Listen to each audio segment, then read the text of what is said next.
Et salut à tous, comme tous les jours à 17 h, on se retrouve pour parler MMA. On est le mardi 12 décembre 2023 et au programme du jour, le combat entre Rakhmonov et Stephen Thompson. On verra que ce n'est pas un combat si facile que ça pour Rakhmonov. On aura aussi un mot d'Islam Makhachev qui donne la priorité à Justin Gaethje pour sa prochaine défense de titre. On parlera aussi de Benoît Saint-Denis qui a donné une longue interview au Figaro. Il y aura aussi plein d'autres sujets. C'est parti!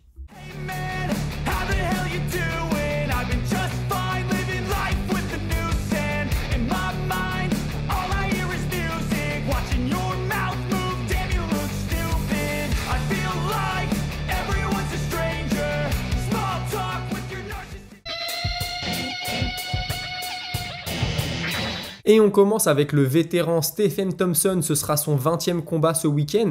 Il est arrivé dans l'organisation en 2012 et il a expliqué que dès le début c'était le plan, avoir une carrière longue, ne pas prendre trop de coups pour pouvoir durer dans le temps. Alors ça on en parle souvent, hein, les combattants on le sait, on a souvent reproché d'ailleurs à Benoît Saint-Denis de prendre trop de coups, vous verrez on en reparlera plus tard dans l'émission, lui aussi est conscient de ça, mais voilà, Stephen Thompson c'était le but dès le début, ne pas prendre trop de coups. Il dit d'ailleurs quand je me suis lancé en MMA, très rapidement j'ai eu le coup de fil de l'UFC, il était à 5-0 en carrière si je dis pas de bêtises, et il dit j'ai beaucoup hésité à dire oui parce que voilà, je savais que mon sol était limité, lui il vient du pied-point.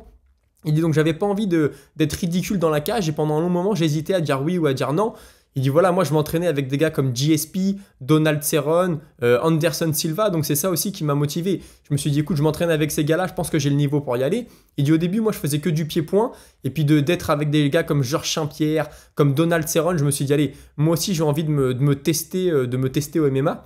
Il dit d'ailleurs à l'époque GSP pour moi c'était le plus complet, j'adorais m'entraîner avec lui. Il dit il était à une époque où il y avait beaucoup de spécialistes, t'avais le lutteur, t'avais le boxeur, et bah GSP savait tout faire à l'époque, il avait travaillé là-dessus et c'est ça qui lui a donné son avantage. Il dit honnêtement aujourd'hui j'ai l'impression que si GSP était encore dans son prime, il pourrait toujours être champion à l'UFC. Donc écoutez, l'héritage de Georges Saint-Pierre est là pour toujours, j'ai l'impression, hein, les gars se comparent toujours à lui. Donc moi c'est un combattant que j'ai beaucoup aimé, hein, je l'ai déjà dit, et de voir que Stephen Thompson aujourd'hui encore en fait l'éloge, ça fait très très plaisir. On lui a dit alors, GSP, revient pas. Il dit bah écoute, il a pas l'air de vouloir revenir. Et puis honnêtement, s'il devait revenir, je serais pas très heureux s'il revenait contre Nick Diaz. Parce que Nick Diaz, on a vu son dernier combat, il était plutôt absent. Il dit même dans son interview d'après combat, il était à côté de ses pompes. Donc il dit moi, si GSP devait revenir, j'espère que ce serait pas contre Nick Diaz, mais contre quelqu'un d'autre. Et il explique aussi que lui, au début, il avait refusé Rakhmonov. Il dit ouais, c'est vrai, il y a quelques mois ou il y a peut-être un an, j'avais refusé Rakhmonov parce qu'à l'époque, il n'avait pas encore prouvé ce dont il était capable. Mais aujourd'hui, je pense qu'il a prouvé. Et j'arrive à un moment de ma carrière où c'est le moment aussi pour moi de prouver que j'ai encore ma place et que je peux faire face aux jeunes qui montent, j'ai envie de dire. Et il explique aussi que Kamaru Usman voulait l'affronter, mais il dit l'UFC ne voulait pas. Il dit je pense que l'UFC avait d'autres plans pour lui, mais sinon j'aurais pu, pourquoi pas, affronter Kamaru Usman. Il explique que dans le combat contre Rakhmonov, Rakhmonov va chercher à le finir. Il dit c'est quelque chose que je comprends. Il dit je pense pas qu'il va aller à la bagarre debout, je pense qu'il va chercher le sol, mais c'est un gars dont je me méfie parce qu'il avance prudemment. C'est pas un mec qui met beaucoup de volume comme par exemple Ned Diaz. Il dit non, lui plutôt il va y aller avec de la précision, il va chercher le coup dur, il va chercher à être précis, il n'y a pas beaucoup de déchets dans ses frappes et j'en suis très bien conscient. Il dit moi j'aurais préféré un combat en 5 rounds parce que je suis habitué et puis je pense que j'ai plus de temps pour mettre en place mon game plan. Il dit aussi, quelques personnes ont dit que j'allais pas me présenter. Alors je crois que ça vient de Joachim Buckley, qui a dit ouais vous allez voir Stephen Thompson, il va pas combattre, moi je me tiens prêt à le remplacer. Il dit je sais pas du tout d'où ça vient, moi j'ai dû annuler un combat une seule fois dans ma carrière et c'est parce que j'étais vraiment blessé. Donc je comprends pas trop pourquoi il a dit ça. Il explique aussi que s'il devait affronter Leon Edwards, excusez-moi, il dit moi je suis un striker. Leon Edwards, il a beaucoup affronté de lutteurs avec un bon striking, mais surtout des lutteurs. Moi je suis un pur striker et je pense que ça changerait Leon Edwards et j'espère qu'un jour j'aurai ma chance. Il explique que dans le deuxième combat entre Leon Edwards et Kamaru Usman, Usman était cassé mentalement. Bon ça il y en a beaucoup qui le disent. Hein. Il dit ouais il a pas affronté le meilleur des Usman dans la revanche. Et on lui dit ouais est-ce que tu penses que Leon Edwards va monter? Il dit moi j'ai envie qu'il défende sa ceinture des poids welter, déjà il veut avoir sa chance, puis il dit j'ai envie de le voir prendre les contenders les uns après les autres. Il dit moi je pense que si Leon Edwards veut monter c'est parce qu'il veut aller chercher de l'argent.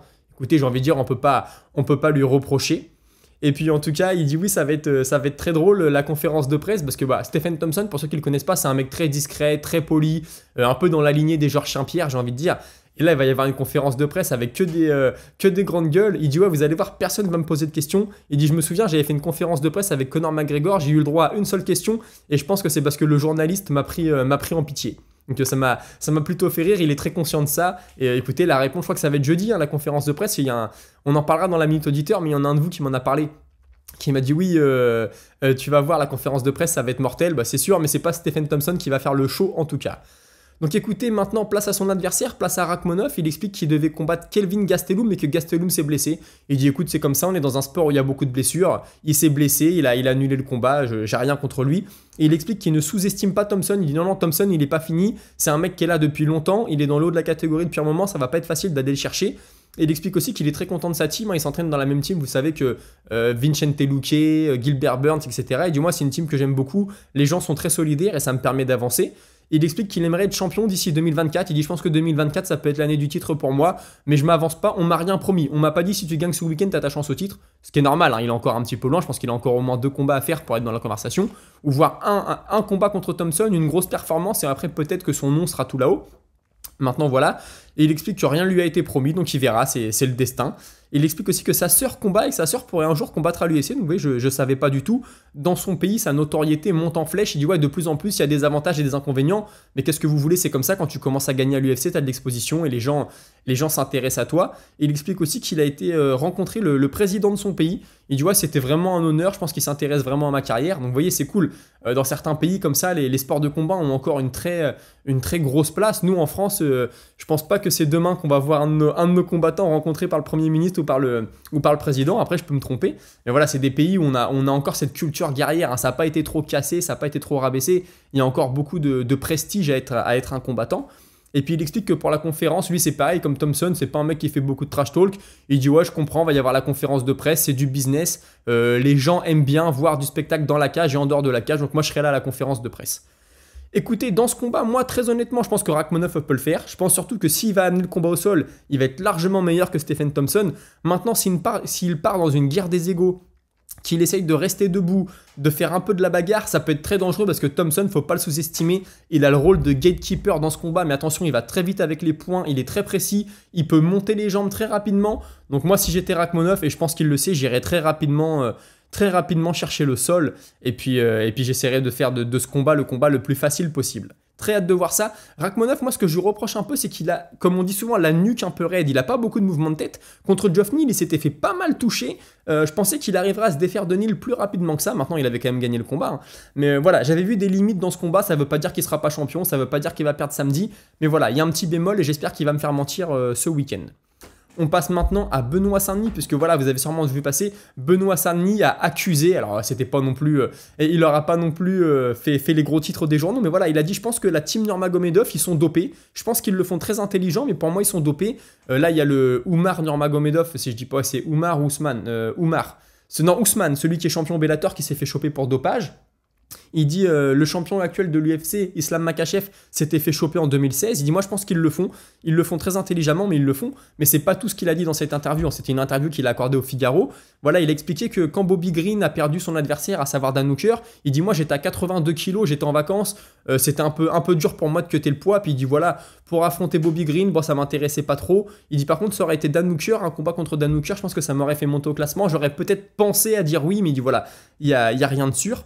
Et il explique aussi que dans une carrière de combattant, c'est très important de ne pas prendre trop de coups. Il dit ouais, si tu progresses mais que tu prends beaucoup de coups, il y a un moment où ton menton va te lâcher et c'est pas bon.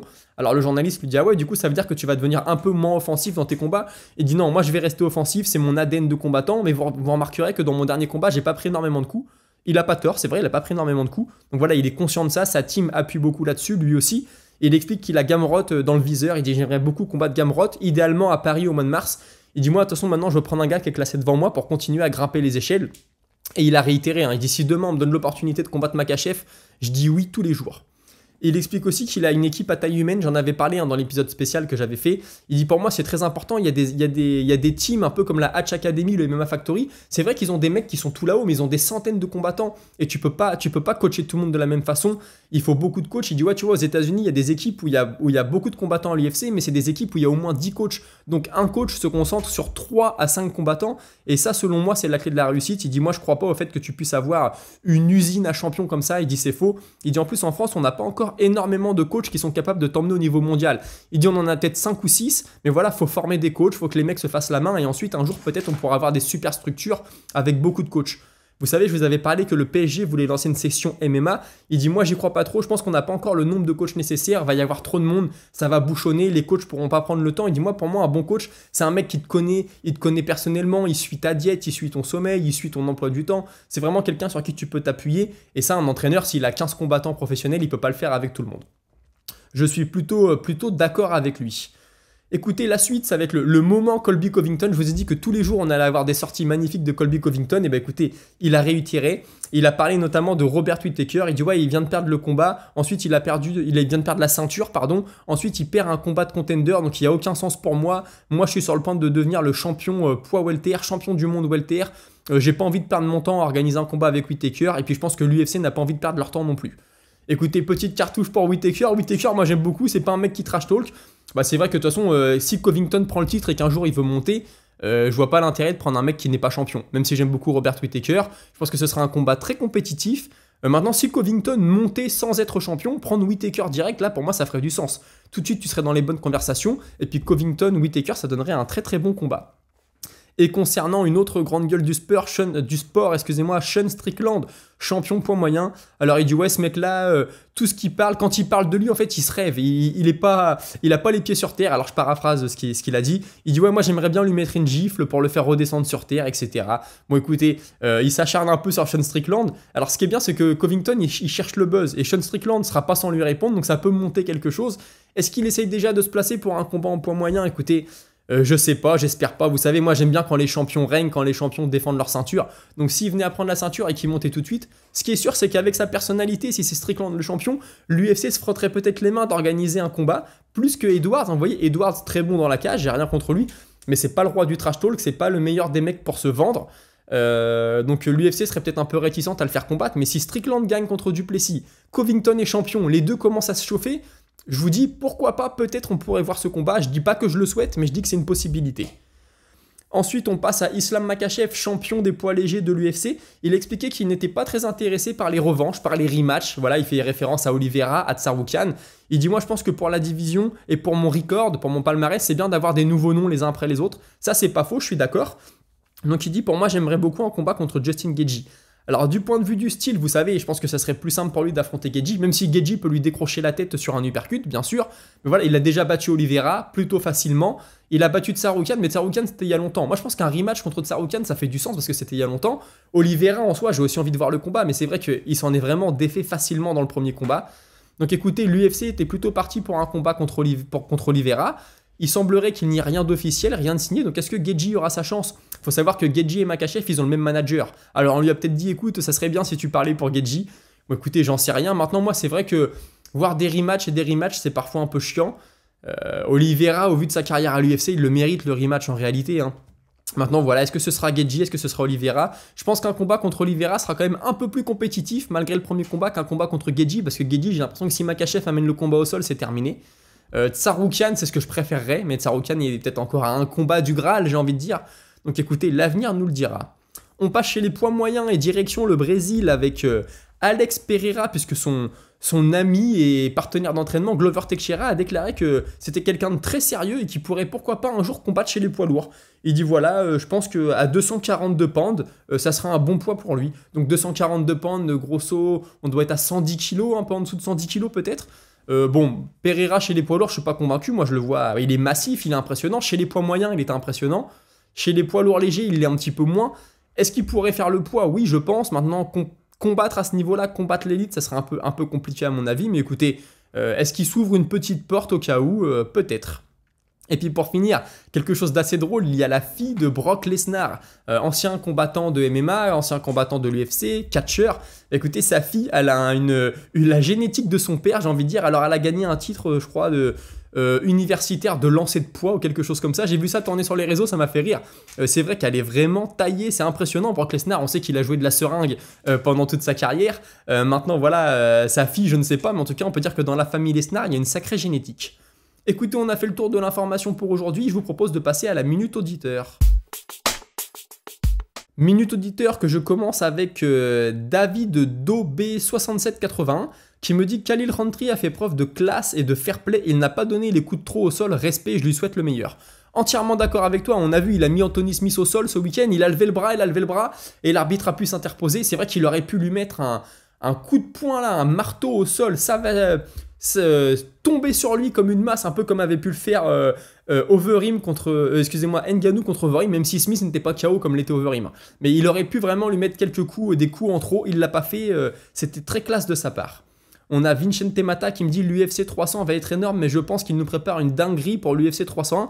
Peut-être le retour de Conor. Peut-être, écoute, on nous a dit que l'UFC 300 était déjà assez gros comme ça, pas besoin de Conor. Moi, Conor, je préfère le voir revenir à l'UFC 301 plutôt que cet été. Cet été, ça fait loin, il peut se passer encore des blessures, des dramas, il peut aller dans un bar et nous faire un truc de fou, ce que je ne souhaite pas si je veux le voir revenir. Et puis il me dit Doumbé contre MVP, ce serait un combat spectaculaire. Il me dit avant, pendant et après. Je suis d'accord, ce sera un très beau combat. Et comme je l'ai dit, Doumbé MVP, c'est un gros nom. Ça resterait debout, c'est-à-dire que Doumbé pourrait refaire un combat qui se passerait plutôt debout avant de tomber sur des gros lutteurs qui pourraient lui poser problème. On ne sait pas, on n'a pas encore la réponse. Mais voilà, pour sa construction de carrière, le PFL sont mieux à lui mettre un striker spectaculaire. Et puis plutôt que de lui mettre tout de suite un lutteur qui pourrait faire un combat chiant, il pourrait peut-être gagner, mais dans un combat chiant. Donc c'est vrai que le risque est moins gros pour le PFL pour le marketer. Ensuite, on a Pierre Ménès. Qui me dit qu'il a grave hâte à la conférence de presse de l'UFC 296. Donc voilà, c'est à lui que je faisais référence tout à l'heure. Ah bah c'est sûr que là, il y a du beau monde, va y avoir du trash talk. Je pense que des mecs, même qui ne sont pas dans la même catégorie, vont s'en prendre les uns aux autres, genre Ferguson et Yann Gary, Pimblet et Yann Gary, enfin je ne sais quoi. Ça va être une très très belle conférence, on aura l'occasion d'en parler. Ensuite, il y a David Rousseau qui me dit Doumbé contre MVP. J'espère vraiment que ce combat se fera. Je pense que MVP n'a jamais affronté un striker du niveau de Doumbé. Ça, c'est sûr et certain que la réponse de Doumbé va être excellente. MVP, il a affronté des sacrés noms, hein, mais Doumbé, c'est quand même... le striking, c'est quand même quelque chose. Un champion du Glory, c'est pas n'importe qui. Donc, j'espère beaucoup qu'on verra ce combat. Ensuite, on a Josua Léger qui me dit pour l'UFC 300, pour moi, le plus probable, ce serait un retour de Conor contre Makhachev. Ce serait la suite de Conor contre Khabib. Le storytelling serait incroyable et Islam accepterait car il y a beaucoup d'argent en jeu. Écoute, pourquoi pas. Après, ce que disait Chandler la semaine dernière, c'est qu'apparemment, contractuellement, ils sont tenus, Conor McGregor et Chandler, d'avoir leur prochain combat l'un contre l'autre. Est-ce que c'est vrai? Je sais pas. Maintenant, dans la cage, honnêtement, Conor, moi, avant de prendre Makhachev, en réalité, j'aimerais qu'il ait au moins deux vrais combats contre deux vrais contenders. Genre, je sais pas moi, un Chandler et après un mec dans le top, je sais pas, un Gamrot, un Tsarukyan. Et ensuite, dans l'idéal, qu'ils prennent Makhachev. Est-ce qu'il a vraiment envie de se retaper un run à la ceinture? Je suis pas convaincu. Là, j'ai l'impression qu'un combat comme ça, Makhachev, il est en pleine bourre, hein, qu'on l'aime ou qu'on ne l'aime pas. Ça serait quand même assez dur pour Conor. Maintenant, ça se vendrait, je regarderais, je serais content de voir ça. Il y aurait toujours le truc de dire, et si Conor le touche avec une gauche, qu'est-ce que ça va donner? Et puis oui, Makhachev, forcément, il accepterait. Le chèque de combat de Conor est énorme. Je pense que Conor, il le porte pas dans son cœur. On se rappelle, hein, les deux s'étaient cognés dessus quand il y avait eu le combat contre Khabib. Hein, c'est Makhachev qui était passé par-dessus la cage, qui était venu agresser Conor, etc. On se rappelle de ça. Et puis en tout cas, pour finir, j'ai Lixi Code qui me dit « J'attends le retour de Bonical, futur champion middleweight. Est-ce que tu as des news pour son retour ?»